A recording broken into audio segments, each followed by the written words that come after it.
बच्चों good morning. पिछले class में हमने तुम लोगों को धातु और अधातु चैप्टर का फ़ोटो खींच करके दिया था कि यदि आपके पास बुक नहीं है तो आप उसको पढ़ लीजिए। ठीक है, आज आगे हम लोग कंटिन्यू करेंगे कि तत्वों को उनके संरचना के आधार पर, उनके अणु परमाणु संरचना के आधार पर इसको दो भागों में बांटा गया है, धातु और अधातु। पिछले क्लास में आपने पढ़ा था ये धातु और अधातु के भौतिक गुणों को, सामान्य गुण जिसको कहते हैं। फिर से एक बार देखेंगे कि धातु वे तत्व धातु कहलाते हैं जो विद्युत व ऊष्मा के सुचालक होते हैं। ठीक है। दूसरा है तन्यता का गुण होता है, अर्थात जिसके तार खींचे जा सकते हैं।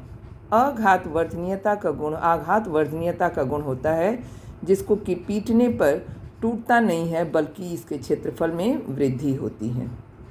जैसे लोहे के एक टुकड़े को अगर लगातार पीटा जाए तो वो चिपटा हो जाएगा, है ना, उसके क्षेत्रफल में वृद्धि हो जाएगी लेकिन टूटेगा नहीं। धातुओं में एक विशेष चमक होती है जिसको कि धात्विक चमक कहते हैं। धातुओं में धनायन बनाने की प्रवृत्ति होती है। धनायन बनाना यानी धातुओं के जो परमाणु हैं इनके बाह्यतम कोश में जो इलेक्ट्रॉन होते हैं उनको त्यागने की प्रवृत्ति होती है। इस त्याग की प्रवृत्ति के कारण इनमें धनायन बनाने की प्रवृत्ति पाई जाती है। ठीक है। एक अपवाद में है कि हाइड्रोजन एक तत्व है लेकिन इसमें धनायन और ऋणायन दोनों बनाने की प्रवृत्ति होती है। एक इलेक्ट्रॉन ले करके यह आणविक संरचना प्राप्त करता है, यानी अपना प्रथम कोष पूर्ण कर लेता है, तो यह इसकी ऋणायन बनाने की प्रवृत्ति हुई। और एक इलेक्ट्रॉन का त्याग करके यह प्रोटॉन बना लेता है जो इसके धनायन बनाने की प्रवृत्ति होती है। अतः इसमें दोनों गुण पाए जाते हैं, लेकिन अन्य गुण जो होते हैं वो अधातुओं की तरह से होते हैं, इसलिए हाइड्रोजन धातु नहीं है। धनायन बनाने की प्रवृत्ति होते हुए भी इसमें धात्विक गुण नहीं है। अधातु होते हैं जो सामान्यतः विद्युत तथा ऊष्मा के कुचालक होते हैं। ठीक उसका अपोजिट जो तन्य नहीं होते हैं, यानी उनमें तन्यता का गुण नहीं होता है, उनमें भंगुरता का गुण पाया जाता है। गिर जाएंगे तो टूट जाएगा, इसमें कोई विशेष चमक नहीं होता है। साथ ही साथ इसमें ऋणायन बनाने की प्रवृत्ति होती है, यानी इलेक्ट्रॉन ग्रहण करने की प्रवृत्ति होती है, इसलिए इसको अधातु कहते हैं। ठीक है। उपधातु एक टर्म और आता है, उपधातु, जिसमें दोनों गुण पाए जाते हैं। धातु और अधातु दोनों के गुण पाए जाते हैं, वे तत्व उपधातु कहलाते हैं। जैसे आर्सेनिक और एंटीमनी ये उपधातु हैं। इन दोनों तत्वों के ऑक्साइड उभयधर्मी होते हैं, अर्थात अम्लीय गुण को भी दर्शाते हैं और क्षारीय गुण को भी दर्शाते हैं, अर्थात अम्ल के साथ भी क्रिया कर लेते हैं और क्षार के साथ भी क्रिया कर लेते हैं। ऐसे तत्व उपधातु कहलाते हैं। ठीक है। आपकी बुक में यहाँ ये धातु और अधातु में डिफरेंसेस दिए हुए हैं, इसको आप पढ़ जाएंगी और समझ के इसको लिखना है आपको फेयर कॉपी में। ठीक है। अब धातु और अधातु के रासायनिक गुणों को देखते हैं। रासायनिक गुण में पहला पॉइंट है धनायन और ऋणायन बनाने की प्रवृत्ति। धनायन और ऋणायन, सपोज करो कि जैसे सोडियम एक धातु है। ठीक है। सोडियम एक इलेक्ट्रॉन का त्याग करके सोडियम आयन बना लेता है, और क्लोरीन अधातु है तो क्लोरीन का एक परमाणु इलेक्ट्रॉन ग्रहण करके क्लोराइड आयन बनाता है, यानी धनायन और ऋणायन। तो धातुएं जो होती हैं धनायन बनाती हैं, अधातुएं ऋणायन बनाती हैं। ठीक है। दूसरा गुण है ऑक्साइड बनाने का गुण होता है। धातुएं और अधातुएं ऑक्सीजन से क्रिया करके उनके ऑक्साइड बना लेती हैं। जैसे मैग्नीशियम ऑक्सीजन से क्रिया करके मैग्नीशियम ऑक्साइड बनाता है। सल्फर ऑक्सीजन से क्रिया करके सल्फर डाइऑक्साइड बनाता है। ठीक है। इनके ऑक्साइड जो होते हैं जल के साथ मिल करके क्षार तथा अम्ल बनाते हैं। जैसे मैग्नीशियम ऑक्साइड जल के साथ मिल करके मैग्नीशियम हाइड्रोक्साइड बनाता है जो कि एक क्षार है। सल्फर डाइऑक्साइड जल के साथ घुल करके सल्फ्यूरस अम्ल H2SO3 सल्फ्यूरस अम्ल बनता है। सल्फ्यूरस अम्ल SO3 यह परिवर्ती संयोजकता के कारण से सल्फ्यूरस सल्फ्यूरिक में बदल जाता है, H2SO4 में बदल जाता है। ठीक है। कुछ धात्विक ऑक्साइड भी जो होते हैं वो अम्लीय और क्षारकीय दोनों की तरह व्यवहार करते हैं। जैसे देखो यहाँ एल्यूमिनियम ऑक्साइड या एल्यूमिना Al2O3 एल्यूमिना या एल्यूमिनियम ऑक्साइड हाइड्रोक्लोरिक अम्ल से क्रिया करके चूँकि जब यह अगर क्षारीय व्यवहार इसका होगा तो अम्ल के साथ क्रिया करके लवण और पानी बनाएगा, ठीक है, AlCl3 + H2O। और यहाँ पर यह क्षार के साथ क्रिया करता है तो यहाँ इसका गुण क्या हो जाएगा, अम्लीय प्रकृति का। यहाँ क्या था, क्षारीय प्रकृति का था, ये क्षारीय था और यहाँ पर ये हो गया अम्लीय। तो ये क्षार अम्ल के साथ मिल करके लवण और पानी बनाया और यहाँ अम्लीय गुण होने के कारण से क्षार के साथ मिल करके लवण और पानी बनाता है। सोडियम एल्यूमिनेट या सोडियम मेटा एल्यूमिनेट भी इसको पढ़ते हैं, ठीक है। सोडियम ऑक्साइड पानी के साथ मिलकर के क्षार बनाता है। पोटेशियम ऑक्साइड माने धातुओं का गुण होता है कि इनके ऑक्साइड जल के साथ क्रिया करके क्षार बनाते हैं, ठीक है। दूसरी अभिक्रिया इसकी होती है, कुछ धातुएं होती हैं जो जल से अभिक्रिया करके उष्माक्षेपी अभिक्रिया को दर्शाती हैं। तीसरा पॉइंट है, जल से अभिक्रिया करके, जैसे पोटेशियम जल के साथ अभिक्रिया करके पोटेशियम हाइड्रोक्साइड बनाता है और कुछ मात्रा में ऊष्मा निकलती है। इस अभिक्रिया को ऊष्माक्षेपी अभिक्रिया कहते हैं, ठीक है।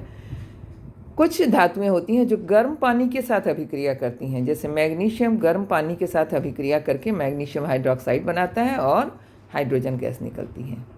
कुछ धातुएं ऐसी होती हैं कि जो न ठंडे जल के साथ क्रिया करती हैं और न गर्म जल के साथ क्रिया करती हैं, बल्कि यह गर्म भाप के साथ क्रिया करती हैं। जैसे एल्यूमिनियम गर्म भाप के साथ अगर क्रिया कराई जाए तो Al2O3 एल्यूमिनियम ऑक्साइड बनता है और हाइड्रोजन गैस निकलती है, ठीक है।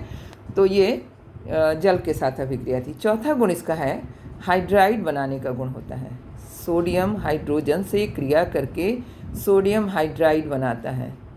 नाइट्रोजन हाइड्रोजन से क्रिया करके, ये अधातु है नाइट्रोजन और ये धातु है, तो दोनों में हाइड्राइड बनाने का गुण पाया जाता है। सोडियम हाइड्राइड बनाता है और नाइट्रोजन अमोनिया बनाता है, ठीक है। धातुएं अम्ल के साथ क्रिया करके लवण और हाइड्रोजन गैस बनाती हैं, जैसे Mg+HCl या Mg+H2SO4 हाइड्रोक्लोरिक अम्ल और सल्फ्यूरिक अम्ल तनु अम्ल हैं। ये तनु और सांद्र दो प्रकार के अम्ल होते हैं। तनु अम्ल के साथ क्रिया करके लवण और हाइड्रोजन गैस निकालता है, ठीक है।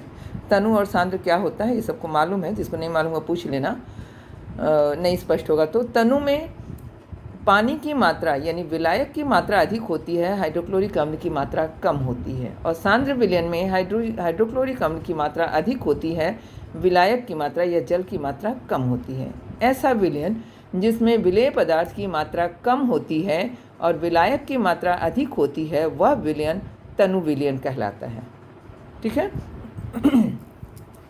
पीछे भी हमने कभी तुम लोगों को 9th में बताया होगा कि विलेय अगर अधिक है और विलायक कम है तो यह विलयन होता है तनु। ठीक इसका अपोजिट, विलेय अगर कम होता है और विलायक अधिक होता है तो यह विलयन होता है सांद्र, ठीक है। तो तनु अम्ल के साथ क्रिया करके लवण बनाता है और हाइड्रोजन गैस रिलीज करता है।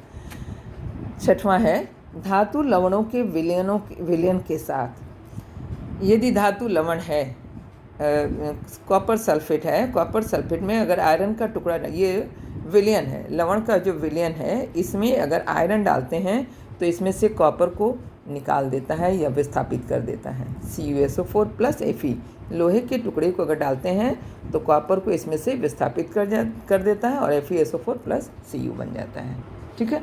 ये इतना आपके धातु और धातु के रासायनिक गुण हैं, लेकिन इसको आप अलग अलग करके लिखोगी अपनी फेयर कॉपी में जब हम क्वेश्चन देंगे तो, ठीक है। एक टर्म और है इसमें, मिश्र धातु क्या होता है। मिश्र धातु अथवा मिश्रातु जिसको कहते हैं, दो या दो से अधिक धातुओं को गलित अवस्था में मिलाने पर एक समांगी मिश्रण प्राप्त होता है। इस मिश्रण को ठंडा करने पर यह मिश्रण ठोस के रूप में प्राप्त होता है। जैसे यहाँ पर ये पीतल है, पीतल का बर्तन सब लोग देखी होगी, वो एक मिश्र धातु है। कौन कौन सी चीज़ें उसमें मिली हुई हैं, कॉपर और जिंक। कॉपर 80% होता है और जिंक 20% होता है, तो पीतल बनता है। इससे बर्तन तथा तार बनाने में, मशीन बनाने में, कारतूस बनाने में इसका उपयोग किया जाता है। फिर है ब्रोंज या कांसा, इसमें कॉपर और टिन मिला रहता है और कांसा बनता है। जर्मन सिल्वर बनाने के लिए कॉपर, जिंक और निकलिन के परसेंटेज मिला करके ये चीज़ें बनती हैं। इसी तरह से जब आप देखती होगी कि सोने के जो आभूषण बनते हैं वह प्योर गोल्ड के नहीं होते हैं, क्योंकि प्योर गोल्ड का आभूषण नहीं बनता है। अगर बनेगा तो लचीला होगा और जल्दी टूट जाएगा। तो इसके लिए सुनार जो होते हैं, जो बनाने वाले आभूषण बनाने वाले जो होते हैं, उसमें तांबा या पीतल या जो भी अन्य मिला देते हैं पदार्थ उसमें, और उनकी क्वालिटी को थोड़ा बदल दिया जाता है। तो इस तरह से मिश्र धातु तैयार किया जाता है। तो कुछ मिश्र धातुओं के नाम जो है आप याद कर लोगी, एग्ज़ाम में आता है ये, है ना। मिश्र धातु और उनके संगठन और उसका उपयोग, ये एग्ज़ाम में आता है। एक है अमलगम शब्द आता है, ये अभी तो उतना नहीं है, लेकिन आप 11th में जब जाएंगी तो अमलगम शब्द आएगा। पारा एक धातु है, और पारा जो है किसी अन्य माने सब पदार्थ में नहीं ये मिक्स होता है, यह द्रव अवस्था में पाया जाता है। पारा धातु होते हुए भी, क्योंकि धातुएं जो होती हैं ठोस होती हैं, शुरू में ही बताया गया है कि धातुएं ठोस होती हैं, और अधातुएं द्रव और गैस अवस्था में होती हैं। ठोस, द्रव, गैस तीनों अवस्थाओं में होती हैं, ठीक है। तो ये धातु होते हुए भी द्रव अवस्था में पाया जाता है।